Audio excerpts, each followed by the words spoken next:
ចាសួស្តីថ្ងៃនេះយើងចូលមេរៀនអប់រំសុខភាពតកតននឹងសិលធម៌នៅក្នុងជីវិតផ្លូវភេទមេរៀនទី2ការបង្កើតមិត្តល្អអញ្ចឹងមេរៀនចាស់យើងនិយាយអំពីមិត្តតំណែងតំណងមិត្តភ័ក្តិហើយអញ្ចឹងឥឡូវយើង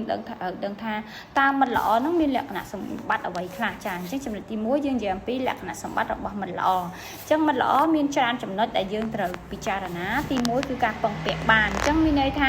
យើងពេលដែលយើងមានទុក្ខមានការលំបាកយើងអាចពឹងគាត់បានអញ្ចឹងមានន័យថាគាត់មានចំណុចល្អទី1ទី2គឺមិនលាក់លៀមអញ្ចឹងមានន័យថាមិនលាក់លៀមហ្នឹងមានន័យថាគាត់អត់ចេះកុហកអត់មានបត់ត្បត់ឬក៏ចែករំលែកនៅព័ត៌មានណាដែលមិនប៉ັດទៅកាន់គ្នាទៅវិញទៅមកចាទី3គឺភក្ដីភាពចាប់ផ្ទុយពីចំណុចទី2មិញហ្នឹងគឺយើងត្រូវមានភាពស្មោះត្រង់នឹងគ្នាចាកុំលាក់លៀមកុំមានពុតត្បត់ទី3គឺការគោរពទោះបីជាពួកគាត់មានជំនឿសាសនាខុសគ្នាពណ៌សម្បុរឬក៏រូបសម្ផស្សមិនស្អាតមិនក៏ដោយយើងត្រូវតែគោរពគ្នាក៏សិតស្មើគ្នាដូចគ្នាចាទី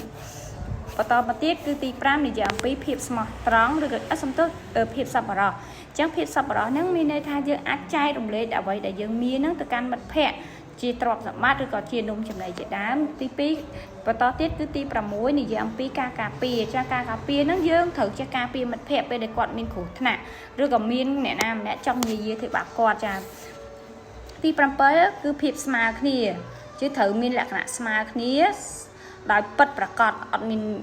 ធ្វើអីឲ្យលើសគ្នាទេទី3គឺអត់អោនមិនប្រកាន់កំហុសច្រើនទោះបីជាគាត់ខុសបន្តិចបន្តួចក៏ដោយយើងត្រូវចេះយកគ្នាបន្ថែមទៀតចានឹងទី8អ្នកស្ដាប់ល្អពេលដែលយើងមានភាពលំបាកយើងចង់ចែករំលែកនៅព័ត៌មានដែលយើងមានយើងគឺជាអ្នកស្ដាប់ហើយជាអ្នកផ្ដល់យោបល់ឲ្យគាត់ដើម្បីលើកទឹកចិត្តគាត់បន្ថែមទៀត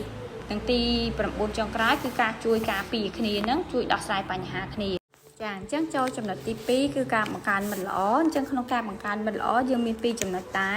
ទី1គឺសារៈសំខាន់នៃការមានមិត្តល្អទី2គឺនិយាយពីអិរិយាបថលក្ខណៈសម្បត្តិដើម្បីបង្កើននិងរក្សាមិត្តល្អចាអញ្ចឹងចំណុចទី1យើងមិត្តល្អធ្វើឲ្យយើងមានភាពរីកចម្រើនសប្បាយចិត្តមានទំ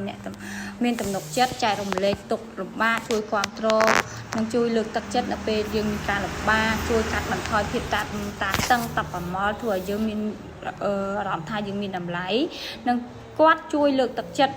នឹងកែប្រែទម្លាប់អាក្រក់របស់យើងលើសពីនេះទៀតមិត្តល្អអាចជួយយើងបំបត្តិនៅភាពឯកោ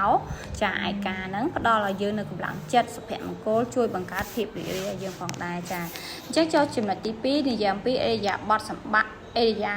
បថលក្ខណៈសម្បត្តិដើម្បីបង្កើតនិងរក្សាមិត្តល្អអញ្ចឹងយើងប្រកាសជាចង់បានហើយមិត្តល្អយើងចង់ថែរក្សាគាត់ទុកឲ្យបានយូរអង្វែងអញ្ចឹងចំណុចកន្លឹះចង់ចាំយើងត្រូវ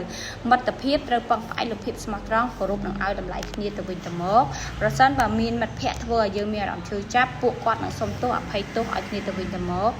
មិត្តភ័ក្តិចេះប្រាប់អារម្មណ៍របស់ខ្លួនដល់គ្នានិងជួយគ្នាទៅវិញទៅមកមិត្តភ័ក្តិជួយឲ្យយើងមានអារម្មណ៍ល្អចំពោះខ្លួនឯងមិត្តភ័ក្តិអាចជះឥទ្ធិពលទៅលើគ្នាទៅវិញទៅមកទាំងវិជ្ជមាននិងអវិជ្ជមានជាការសំខាន់ណាស់ដែលយើងត្រូវគ្រប់គ្រងនិងជួយមិត្តភ័ក្តិនៅពេលមិត្តភ័ក្តិមានបញ្ហាសំណួរទីរិះពិចារណាតើអ្នកជាមិត្តល្អយើងត្រូវសួរគាត់ណាតើអ្នកតាមម្នាក់ណាជាមិត្តល្អរបស់យើងតើគុណសម្បត្តិអ្វីខ្លះដែលអ្នកមានដែលធ្វើឲ្យយើងខ្លាចជាមិត្តល្អតើគុណសម្បត្តិអ្វីខ្លះដែលមិត្តភ័ក្តិរបស់អ្នកមានធ្វើឲ្យគេនឹងជាមិត្តល្អអញ្ចឹងយើងត្រូវបញ្ជាក់ចាអញ្ចឹងជាទីបញ្ចប់ក៏មានមេរៀនសង្ខេបដើម្បីឲ្យអ្នកទាំងអស់គ្នានៅការចងចាំដែរអញ្ចឹងយើងត្រូវដឹងថាចំណុចទី1គឺមិត្តល្អមិត្តដែលអាចពឹងពាក់បានមិនលាក់លៀមចេះអត់អោនឲ្យគ្នាអញ្ចឹងហើយកាលណាយើងមានមិត្តភ័ក្តិល្អសារៈសំខាន់ដែលយើងទទួលបានគឺយើងសប្បាយចិត្តចាយើងសប្បាយចិត្តយើងអត់មានជាមនុស្ស